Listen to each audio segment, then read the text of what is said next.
Peggy 18.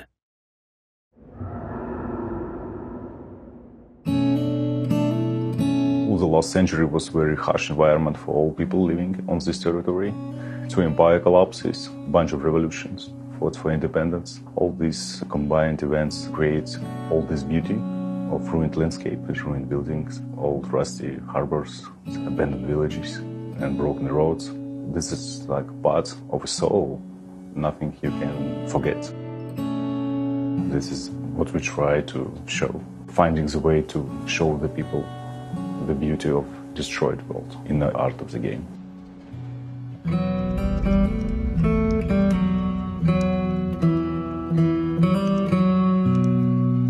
All studios may face the same problems, and for us, I think it's the first and the hardest part was to create technology. We produced our own engine, and I think there's two reasons to do that. One is that we want to do this. We want to have every bit of this. This is ours. We want to have our stamp on it. But also, I mean, doing your own engine, it comes with the benefit of you understanding it really, really well. We have really amazing programmers. We have amazing render programmers. It's our engine. We have this flexibility for our programmers to adjust it to our needs. Our visual is really one of the best out there. I always say that our artists and our programmers are just wizards.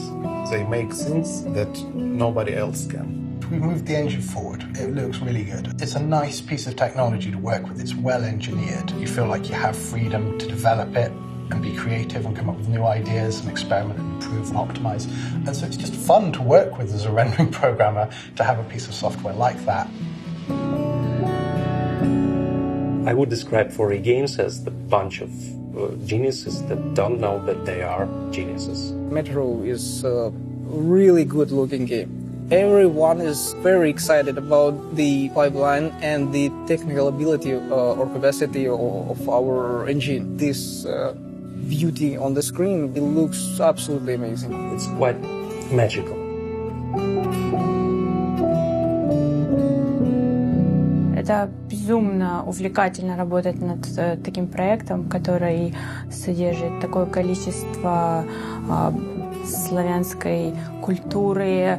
Мне кажется, что игра настолько атмосферная, что игрок действительно может ощутить свое пребывание в заброшенном городе, под землей, в поезде, где-нибудь в тоннеле, потому что настолько много деталей во всех спектрах игры, что, мне кажется, это делает игру очень интересной и увлекательной. From a gamer point of view, I like that I feel that I'm looking at something believable. I feel that quite a lot when I'm playing, especially in the bridge where you're running through like the melting snow and there's these little puddles and the muddy surface, and you believe it. It's tactile. It's real. Metro has a specific look. There's sort of a grimy post-apocalyptic world. It's not shiny. It's dirty. The weapons they're grubby. They're rusty. Weapons look like they've been salvaged from a specific area in that world. We had several rules established that helped us to define the visuals and the mechanical part of that, being physically accurate as possible. We are kind of proud about mechanical accuracies all over the game. Everything was built up to support all these cool weapons, and when weapon team make all these weapons combined from different parts, it's so cool, so detailed. I really like the revolver as well. The revolver, man. Sometimes I go for the silencer when I want to have a small approach, and then actually switch to the long barrel with the scope. Depends if it's a monster that I want to kill, I bring the long barrel. It's like, okay, there is a monster, they're like looking, just sneaking around, I just bring the long barrel. Players can choose how they want to approach something, and things like introducing the backpack allow players to adapt if they do make a choice that isn't the right one for a situation and they need to quickly change their loadout, change from close range weapons to something long range, or change from something more stealth oriented to something that's more damage oriented.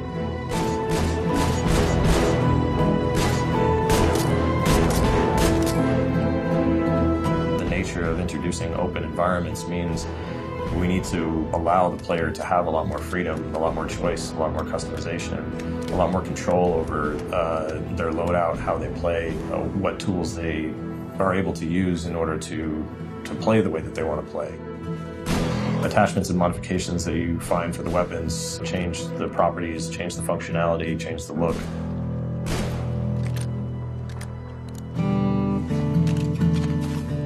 We came with this perfect mechanic. All your weapons coming with dust or dirt, and you need to spend resources to make it like shiny and awesome.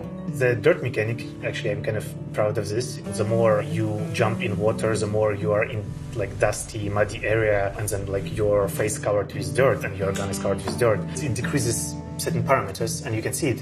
But you mostly, when you start shooting when it's super dirty, it can overheat and jump.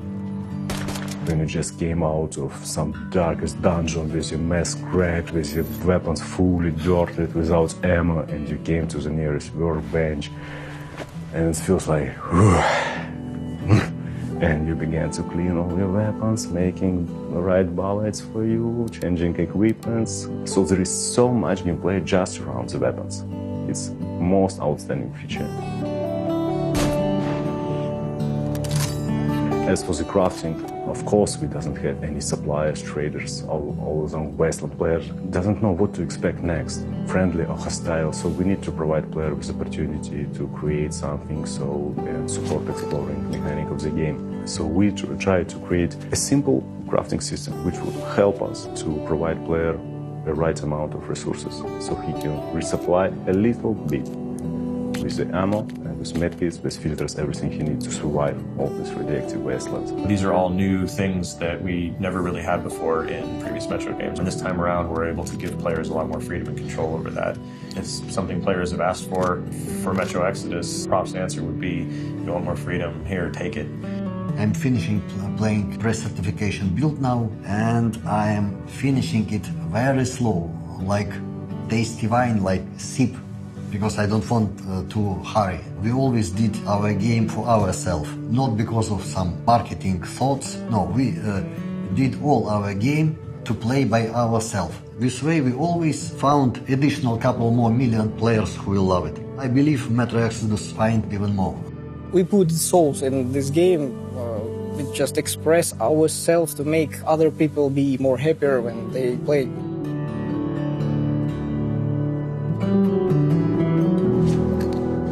It's the hardest project we ever make. We always try to find our own way. Usually when you make next project, it should be simpler because you have a lot of experience, a lot of technology, but we push so many boundaries with Metro Exodus in ourselves, in our technology, in expanding our team. No stones was left unturned. And I think this is the main achievement of the team. To build such a team who can produce such a huge environment, such details, with a lot of gameplay and story. This is the main achievement for the team. We're not trying to get a game as service or for those new trends. We're still aiming for this is what you guys asked for, we're going to deliver. A pure single-player, first-person shooter game that proposes an open-level design, but with a narrative that still has urgency. I think that's what I'm most proud of, for sure.